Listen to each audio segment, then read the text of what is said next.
Finally, be empowered in the Lord and in the might of His strength.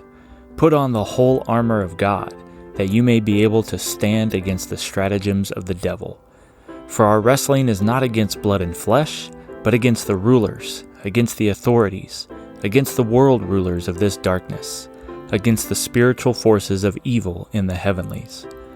Therefore, take up the whole armor of God, that you may be able to withstand in the evil day, and having done all, to stand. Ephesians chapter 6, verses 10 through 13. As believers who love the Lord and who are standing for His testimony, we must not be ignorant of the schemes of God's enemy and his attacks on the church. In order to help educate and inoculate us against such attacks, the co-workers in North America have released a series of articles on shepherdingwords.com, which expose the stratagems of the devil. This week we have a narration of the article entitled, Being Safeguarded by the Discernment in the Body, originally published on October 28, 2021. Because of its absolute stand for God's interest on the earth, the Lord's recovery is constantly under attack from God's enemy, which often comes in the form of negative writings and speakings. Under God's sovereignty, some members in the body of Christ have the spiritual maturity, discernment, and function to warn fellow members to steer clear of such attacks, which are particularly rampant on the internet. This function of the mature ones is not out of a desire to hide the so-called truth of a certain situation, or to exercise control over the freedom of others, but out of their care for their fellow members in the body of Christ. May the Lord supply us through this speaking and equip us to withstand in the evil day, and having done all, to stand. A link to the original article can be found in the episode notes.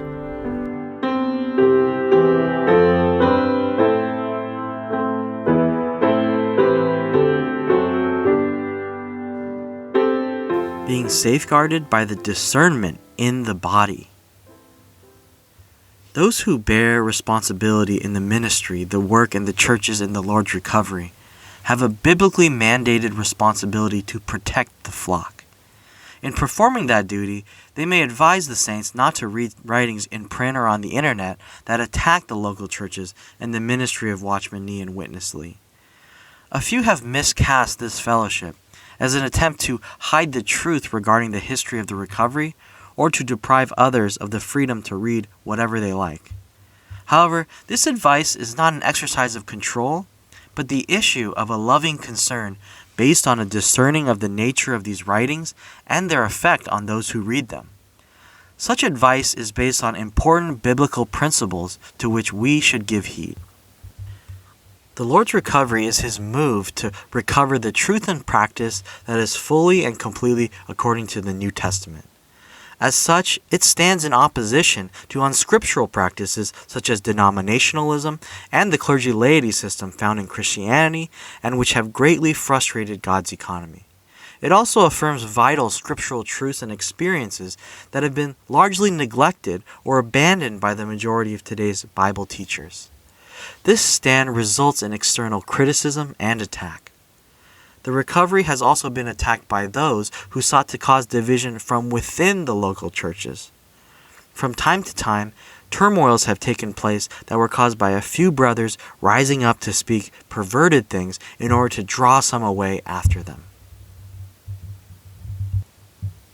The ultimate goal of these writings from these external and internal sources is to overthrow the Lord's recovery. Consequently, these writings are full of criticism, dissension, questionings, rumors, accusations, innuendos, and the misrepresentation of facts and historical events. By design, they sow seeds of doubt, suspicion, and even malice toward the ministry and the leadership in the recovery, causing the saints to question the revelation and enjoyment they have received through the ministry and the church life, even the things that first caused them to take the way of the recovery. Unlike the ministry, which nourishes its readers with the opening of the Bible and the appreciation and exaltation of Christ, these negative writings leave readers confused, unsettled, and deadened. In doing so, they betray their real source, which is the serpent, Satan. Satan's work targets the mind, which, apart from the Spirit's transforming work, is fallen, corrupted, and susceptible to the enemy's attacks. Whereas the Lord desires that our mind would be renewed and brought under the dominion of our regenerated spirit, Satan wants the believers to disregard their spirit entirely and trust, rely, and wholly live according to the unrenewed mind. This principle is illustrated from the very beginning of the Bible.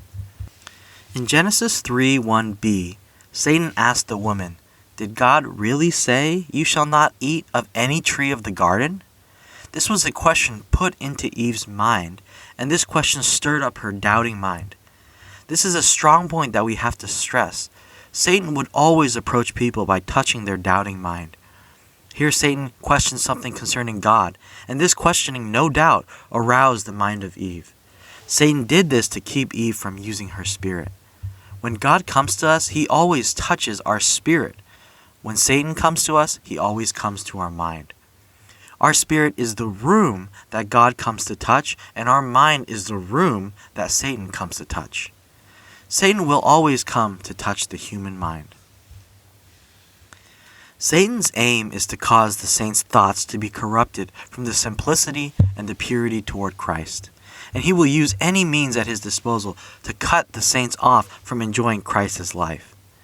Countless saints can testify of how the ministry stirs up their spirit, causing them to love and pursue the Lord more and be refreshed and enlivened.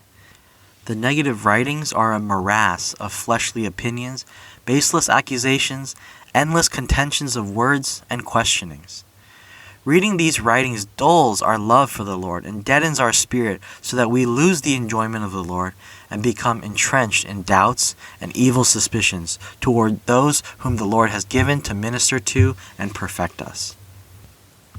Because the negative writings conceal within them the poisonous and deadening element of Satan, the accuser of the brothers, the saints are advised not to read them.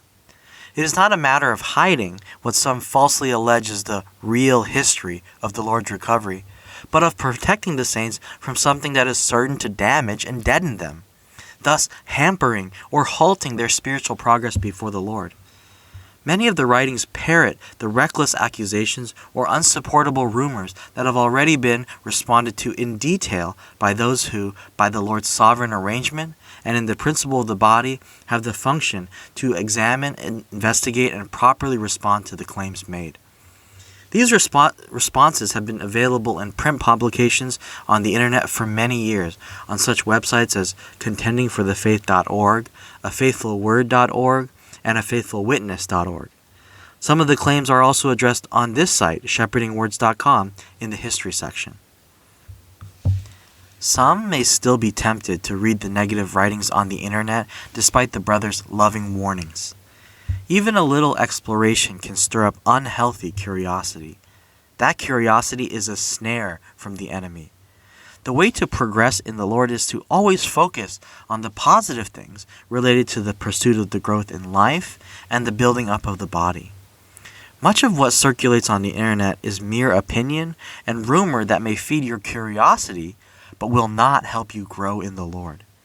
Delving into accounts of turmoils, mistakes, and controversies requires great discernment. As the Bible illustrates, even if such things occur among God's people, they should be for our instruction. The ministry in the Lord's recovery consistently presents both the facts and the lessons to be learned from our history.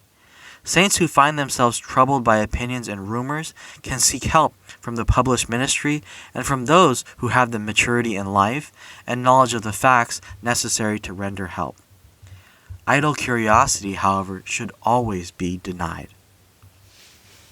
Some may argue that they need to be informed and draw their own conclusions about the matters involved. This also is a subtle ploy from the enemy.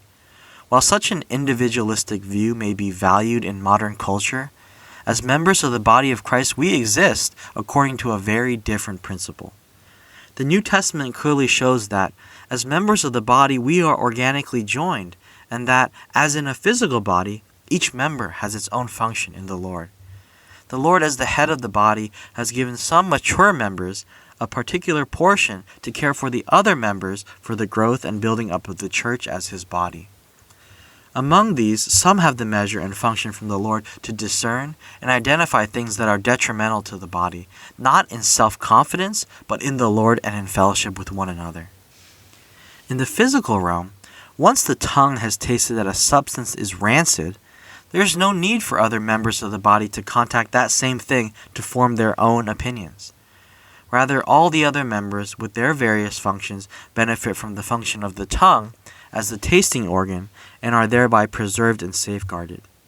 It is a great blessing and preservation for the saints to receive the ministry of the more mature members, to accept the discernment of the body, and to reject the temptation to independently seek to discern the nature of negative writings. Behind this temptation is the implicit assumption that one has the spiritual discernment, wisdom, capacity, knowledge of the facts, and freedom in the spirit to accurately judge the matters involved. To assume self-sufficiency is to disregard the Lord's placing of the members in his body with their respective functions, violate the body's organic principle, lose the body's covering, and expose oneself to Satan's attack. May the saints in recovery look to the Lord, that he would cause us all to grow in our discernment and consciousness of the body for the protection, growth, and perfecting of each member unto the building up of the body of Christ.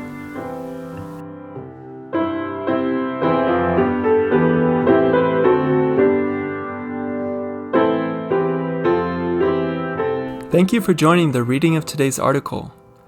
The copyright for this material belongs to shepherdingwords.com and is used with permission. If you would like to be made aware of similar content from Living to Him, please subscribe to this podcast and join the mailing list at livingtohim.com. You can also find us on Facebook, Instagram, and YouTube, where our handle is @livingtohim.